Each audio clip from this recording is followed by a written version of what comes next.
Welcome to the race briefing for the Outlaw X. My name's Ian Hamilton, I'm the race director, and I just want to start by saying how fantastic it is that we've actually got an event this year.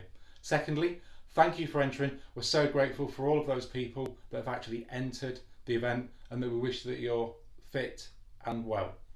Thirdly, the thank you must go to our amazing crew and volunteers. Without those people that are going to be helping us on the day, this event just wouldn't be happening. Right then, let's start the race briefing. Obviously there's going to be a lot of changes to make the event COVID compliant. We've worked with agencies from the government to local authority to British Triathlon. You will see certain things that look very, very different, and there'll be certain things that don't look like they've changed at all. Please, if you are unwell, then just don't turn up. You're going to have to seek medical advice elsewhere. On race day, we're clearly going to be asking you to wear masks in transition, and this is something that's compulsory. However, we do recommend that you generally wear masks when you're on the event site at all times. There's going to be lots of sanitisation stations, so please remember to sanitise regularly. Everybody will also need to complete an updated health declaration waiver. Look out for an email that will be sending you from Active and complete your declaration this way. Because of the power of 6, it now means that athletes and their bubbles are the only people that are allowed on site. Athletes will be able to bring in one car which will contain all of their bubble. Unfortunately, the venue will be closed on race day, so we're not allowing any general spectators. And finally, both on Saturday when you're racking your bikes and Sunday, we will be taking temperatures and checking that everyone's temperature is under 37.8 degrees. Pre-event information. We will this time be sending out packs through the post. Your packs should get to you before the 21st of September. If they've not, contact us via our email address and we'll get back to you. Within your race packs, you should find a timing chip, Outlaw ankle strap, security wristband, swim hat, race numbers and sticker sets. There is also a return envelope for those athletes that will not be racing for you to return your timing chips back. As you know, Saturday you'll be racking your bikes. We've given you 1.5 hours to rack your bike at allocated time spots. Please make sure you hit those time spots. Don't forget on Saturday as well, bring some kind of ID. As you're going into transition, we'll be checking your ID, so either your BTF race licence or another type of photographed ID. And also, Saturday is the day when you can ask us any questions. It'll give you a good opportunity to look around the transition area, look at the ins and outs of the swim, the bike and the run. Race day. We recommend that people arrive 75 to 90 minutes before. There's more to do. It's about a 10-minute walk from the car park as well. However, when you get into transition, there are 8 channels where we'll be checking you in. We will be taking your temperature again, and we're looking for it to be below 37.8 degrees. On the Sunday morning, please wear your helmet as you're checking in. Make sure, as we always do, we can see your security wristband. It makes life much easier, much quicker for everybody. Remember to social distance as you're queuing though. Transition's much bigger.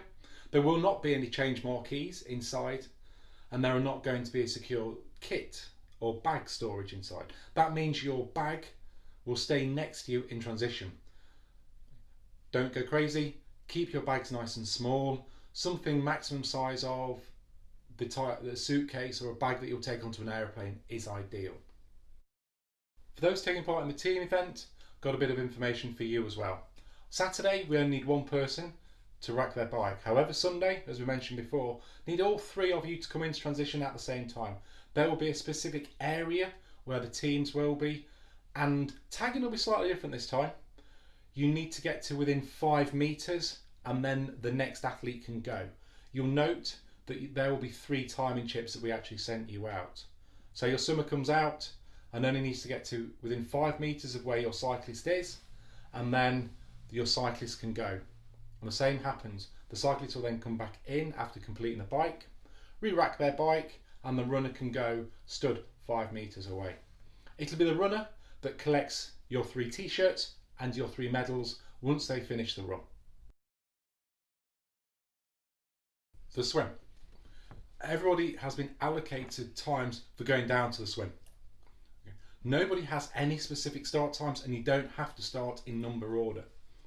We will time you all individually as you're getting into the water, and approximately you'll start at 6 seconds or so. One thing, another change because of COVID compliance, there'll be no spectators at all down by the swim this year. The swim route, it's nice and simple. You're going to start from the pontoon here.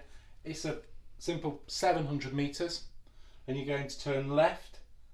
You will turn, each turn around orange buoys will be left hand turn.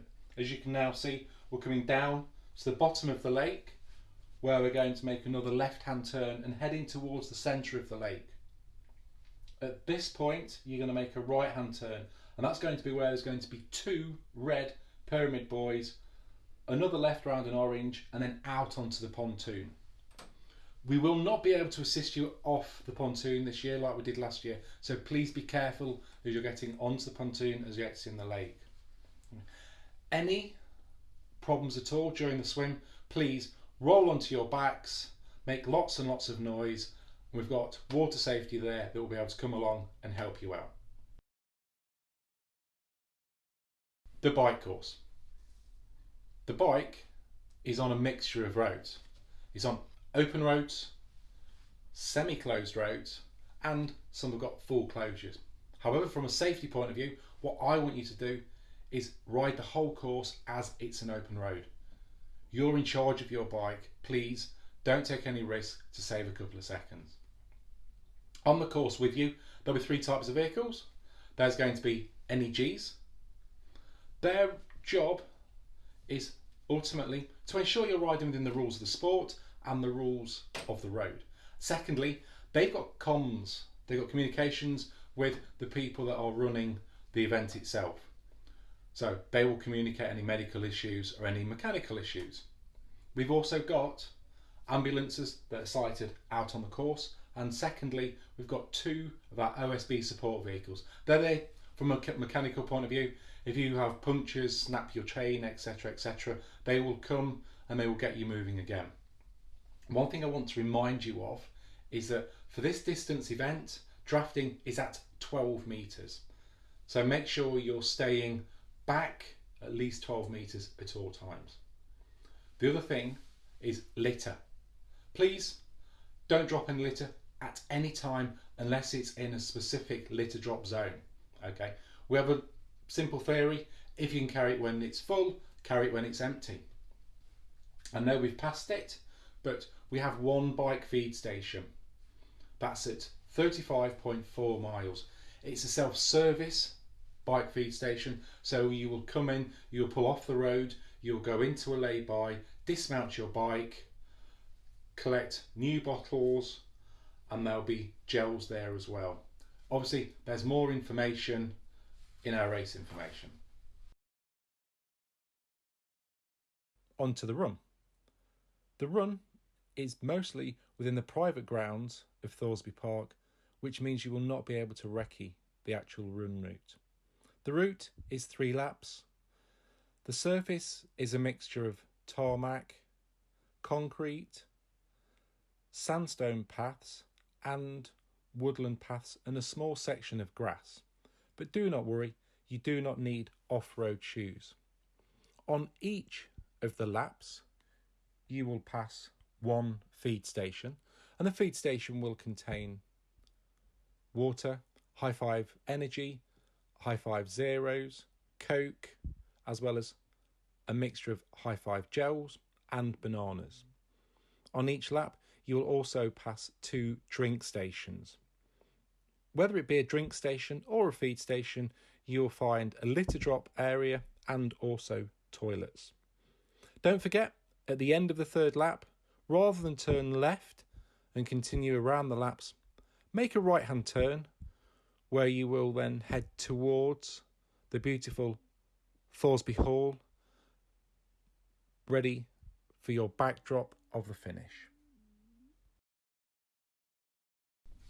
The finish. Normally it's an outlaw event, it's one of the spectacles. Unfortunately, due to COVID, we are not allowed to have friends and family joining you down the finish line. which is something that we'd really like to have, but unfortunately not just at the moment. Once you've crossed your finish line, you'll be able to collect your medal, collect a t-shirt. The t-shirts for this event are all unisex. They will be bagged, and again, unfortunately, it's not something we're able to allow you to try on. There's no massage, but there will be a great drink station once you've gone through the finish. And as you'd expect, there will be medical at the finish line. As you've finished and gone through and you're exiting, you will be given a meal voucher. There's a catering area just for athletes that will be close to the main catering area, and you can go and get yourselves a meal and then take it out and sit with your family. Once you've done all of those things, please don't forget, we need you to return to transition as quick as possible. We need you to make sure you take everything out of transition, including all of your litter, and leave as soon as you can. Unfortunately, there's no award ceremony. We will be sending out all of the awards as soon as everything has been confirmed from the results. For those people that want to be watching the race and they're unable to spectate, we will have live to web results from the front page of our website on race day. And finally, don't forget to read the much more detailed race information that's available on our website. We hope you have a safe and enjoyable final preparation. We're really looking forward to seeing you all in just a few days' time. Good luck, everybody.